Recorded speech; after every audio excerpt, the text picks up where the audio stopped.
Saqifah میں حضرت عمر نے حضرت ابو بکر کا ہاتھ پکڑا ہے، غدیر میں رسول نے کہا تھا یہ میرا مولا ہے، سقیفہ میں حضرت عمر نے کہا تھا اسے میں خلیفہ بناتا ہوں۔ اب فیصلہ گھر جا کے کرنا، قبر کی رات بڑی اندھیری ہے اور کفن میں جیب نہیں ہوتی، قبر میں الماری نہیں ہوتی، اندھیری رات ہے، فرشتوں کو جواب دینا ہے۔ غدیر میں خلیفہ مصطفیٰ نے بنایا ہے، سقیفہ میں خلیفہ حضرت عمر نے بنایا ہے، فیصلہ گھر جا کے کرنا، قرآن میں اطاعت نبی کی واجب ہے یا حضرت عمر کی واجب؟ جو کر کے دکھائے اس پر عمل کرنا، اسے سنت کہتے ہیں۔ ہم نے اہل سنت کے علماء سے پوچھا بدعت کسے کہتے ہیں؟ اس نے کہا جو کام نبی نے اپنی زندگی میں نہ کیا ہو اور نبی کے بعد کیا جائے اسے بدعت کہتے ہیں۔ اس کا مطلب سنت وہ جو نبی کہے اور کرے، بدعت وہ جو نبی کے بعد شروع ہو۔ اگر گھر میں بیٹھ کے گالی دینی ہے تیری اپنی مرضی ہے، سوشل میڈیا پہ میرے مذہب کا مذاق اڑانا تیری مرضی ہے، ورنہ حقیقت میں تیری گردن کے اوپر لے کے کھڑا ہو۔ تیرے علماء نے مانا ہے جو نبی کہے اور کرے وہ سنت، جو نبی کی زندگی میں نہ ہو اور بعد میں ہو وہ بدعت ہے۔ پھر تجھے ماننا پڑے گا غدیر نبی کی زندگی میں تھا، سقیفہ نبی کے بعد تھا۔ غدیر سنت ہے، سقیفہ بدعت ہے۔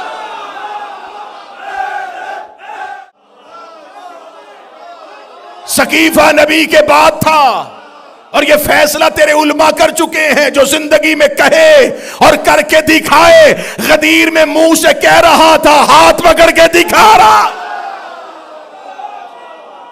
سے دعا لے کے میں بہت بڑا ٹائٹل آج حسینیہ بریڈ فورڈ میں مسلمانوں سے چھیننے لگا ہوں۔ 1400 سال کے بعد ہم چھیننے لگے۔ ہم اہل سنت ہیں، ہم اہل سنت، ہم شیعان علی، ہم اہل سنت ہیں۔ اہل سنت بھی ہم ہیں، اہل حدیث بھی ہم ہیں۔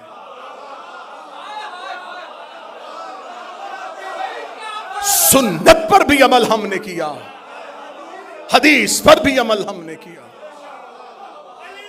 دیر میں حضرت ابو بکر کو مولا بنا دیتے، ہم انہیں مان لیتے۔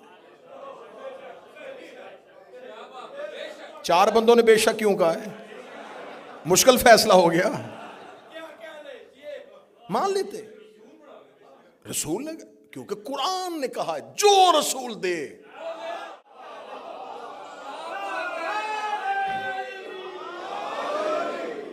اور مشرکین مکہ نے اس رسول سے کہا تھا کہ آپ مکہ کا ماحول خراب کر رہے ہیں،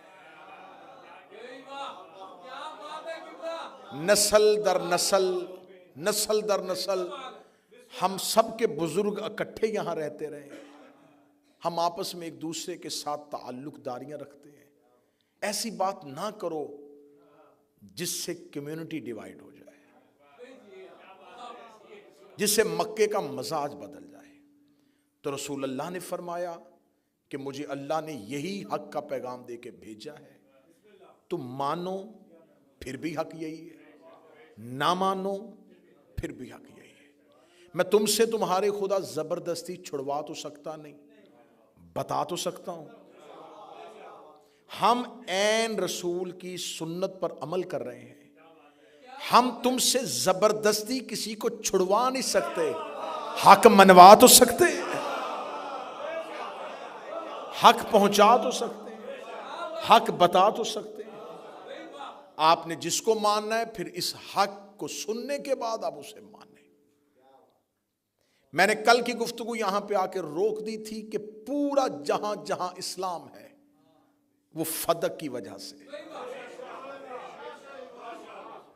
اگر کوئی کہے کہ اتنا اسلام فدق کی وجہ سے تو نہیں پھیلا، تو جب رسول نے پہلی تقریر کی تھی نا دعوت العشیرہ، وہ 40 کافروں میں کی تھی، پھر وہ 40 کافر مسلمان ہوئے تھے۔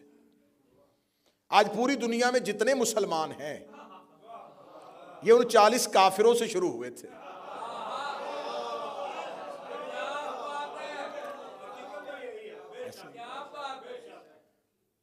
جب ہم دیکھیں جیسے جیسے ہم تاریخ میں آگے بڑھتے جائیں گے ہمارے مسائل مزید گھمبیر ہوتے جائیں گے، مزید پریشان ہوتے جائیں گے۔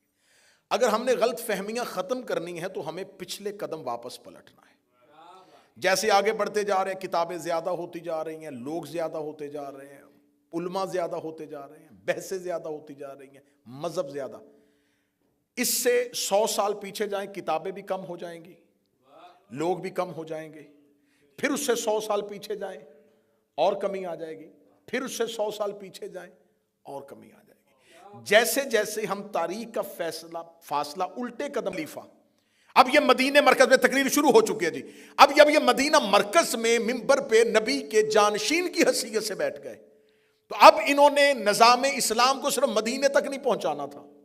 ایک یمن سے بندہ چلے، ایک مصر سے بندہ چلے، ایک دمشق سے بندہ چلے، ایک فارس سے آ جائے، ایک ہندوستان سے آ جائے، اسے نبی کو نہیں دیکھا، وہ نبی کی زندگی میں آیا ہی نہیں۔ یمن تک پیغام پہنچ گیا کہ مکہ میں ایک رسول آیا تھا جس نے مدینہ میں پہنچ کے بتا دیا ہے اور اس کا مذہب سچا ہے۔ وہ شخص جب چلتا چلتا مدینے پہنچا، نہ اس نے قرآن کی آیتیں دیکھی تھی، نہ اس نے نبی کے چہرے کی زیارت کی تھی، وہ مسلمان ہونا چاہتا تھا۔ اب اسلام کا مرکز اور کیپٹل تھا مدینہ۔ جب وہ مدینہ پہنچتا تھا تو وہ پہلا سوال کرتا تھا، تمہارا نبی کہاں ہے؟ وہ دنیا سے چلے گئے۔ اس کے بعد جانشین کون ہے؟ اب میں پورے تاریخ کے اس واقعات کو یوں آپ کے سامنے نکالنے رکھا ہوں۔ اب جب وہ پہنچتا دربار میں اور آ کے سوال کرتا کہ جانشین پیغمبر کون ہے، وہ صاحب جو منبر پر بیٹھے، وہ آگے کہتا جی دیکھیں، مجھے میرے گاؤں، میرے دیہات، میرے قصبے، میرے شہر تک پیغام پہنچا کہ ایک دنیا میں مذہب آ گیا ہے جو سچا ہے۔ مجھ تک پیغام دیر سے پہنچا، میں نے نبی کی زیارت نہیں کی، مجھے اسلام کے کسی کانسیپٹ کا نہیں پتا، مجھے کسی تصور کا نہیں پتا، آ گیا ہوں آپ کے پاس، اب مجھے پہلے دن سے اسلام بتائیں۔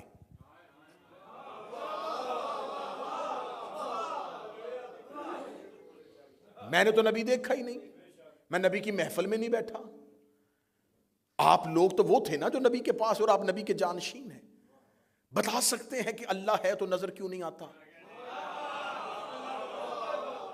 بتا سکتے ہیں کہ اس نے طاقت صرف فرشتوں کو کیوں دی ہے؟ بتا سکتے ہیں کہ تمہارے مذہب میں ابراہیم اور اسماعیل کا تصور کیا ہے؟ بتا سکتے ہیں کہ تم موسیٰ کی لوحوں کے بارے میں کیا یقین رکھتے ہو؟ کیا تمہیں خبر ہے کہ حواری نے عیسیٰ کون کون تھے؟ چلو یہ باتیں چھوڑو، تم مجھے بتاؤ تمہارے مذہب میں نمازیں 5 ہیں، کیوں 5 ہیں؟ اب جس کو یہ سب کچھ پتا تھا وہ گھر میں بند تھا۔ نوجوان میرا ساتھ دینا، میں تاریخی مجلس آپ تک پہنچانے لگا ہوں۔ وہ اکیلا نہیں تھا، وہ قرآن کے ساتھ تھا، کیونکہ قبلہ تائید فرمائیں گے کہ میرے آقا و مولا یہ ہے علی کی حکمت۔ مولا علی دربار خلافت میں آئے تھے کہ لے لیا تم نے منبر رسول، یہ قرآن میں نے ترتیب نزولی کے اعتبار سے جمع کر دیا ہے، اس قرآن کو رکھ لو، اور یہ کہہ کے واپس بھیج دیا کہ علی نہ ہمیں تیری ضرورت ہے نہ تیرے جمع کیے ہوئے قرآن کی ضرورت ہے۔ اس علی سے قرآن نہیں لیا۔ آج تک مسلمان قرآن کو اس کی ترتیب نزولی کے اعتبار سے اکٹھا نہیں کر سکے۔ جو آیت پہلے آئی تھی وہ درمیان میں پڑی ہے، مکی صورتیں بعد میں آ گئی، مدنی صورتیں پہلے رکھ دی۔ قرآن کو اگر آپ پڑھنا شروع کریں تو قرآن چلتے چلتے آیت ایک بتاتی، آگے لہجہ بدل دیتی ہے۔ بات ہو رہی ہوتی ہے بنی اسرائیل کی اور آگے فوراً حج کی بات ہونا شروع ہو جاتی ہے۔ حج کی بات ہو رہی ہوتی ہے، آگے عورتوں کے حقوق کی بات ہونا شروع ہو جاتی ہے۔ قرآن نہیں بدلا، ترتیب بدل دی۔ ترتیب ایسے بدلی کہ جب ایک کتاب آپ پڑھیں، آپ کے پاس ایک کتاب ہو اور اس کتاب کو کوئی گھر کا بچہ آ کے شرارت میں پھاڑ دے اور صفحے ادھر ادھر کر دے، تو اب جب آپ کتاب پڑھنا شروع کریں گے تو اب آپ کو کتاب میں سے کچھ سمجھ نہیں آئے گا۔ ایک صفحے میں کچھ ہے، دوسرے صفحے میں کچھ ہے۔ اب پتا چلا کہ آج تک قرآن ہدایت کیوں نہیں دے رہا۔ یہ فرقے فاصلے قرآن سے ختم کیوں نہیں کر رہے؟ اس لیے کہ جس طرح قرآن نازل ہوا تھا